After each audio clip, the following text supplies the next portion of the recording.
This is Martha and George, who are soon to be mother and father. They made the choice to fulfill their pregnancy with parturience. Parturience, which provides artificial wombs for anyone for the period of 9 months. This is the parturience pod. The baby is nurtured through this object. It is similar to a pregnancy, but without the physical restrictions. Throughout this period, the family can live and work as they would normally do, whilst also being able to bond with their child.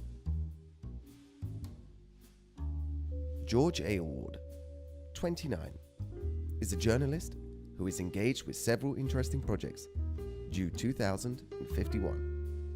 This is a communication device, which is connected with the parturience pod.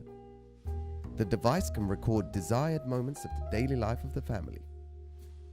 With its integrated microphone, it can record music or any other sounds desired. This is how the baby gets used to the voices of its future parents. Martha Aylward, 30, CEO of a company she started, works to ensure that the company meets their goals.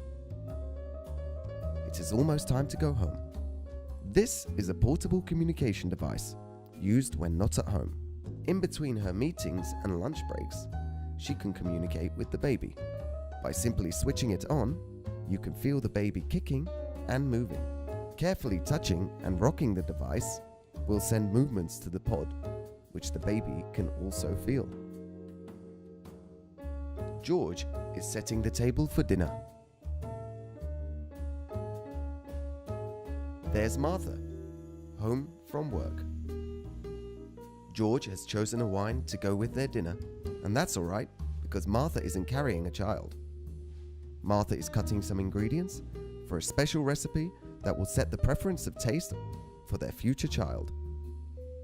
The most important part of the growth process is the nutrition intake and the future preference of taste for the baby. The pod keeps track on what the baby has eaten and what it needs to stay healthy. After the food is prepared, it is placed in a capsule and placed in the parturience pod for the baby. At night, the pod goes through the updates made by the hospital with the information obtained during the day. This ensures the baby is healthy and the pod's program works without errors. The day is almost there. This is the final moment in which the pod's lock is lifted and the baby finally meets the family. George, Martha, and newly born Robin, one big happy family. Look how happy they are.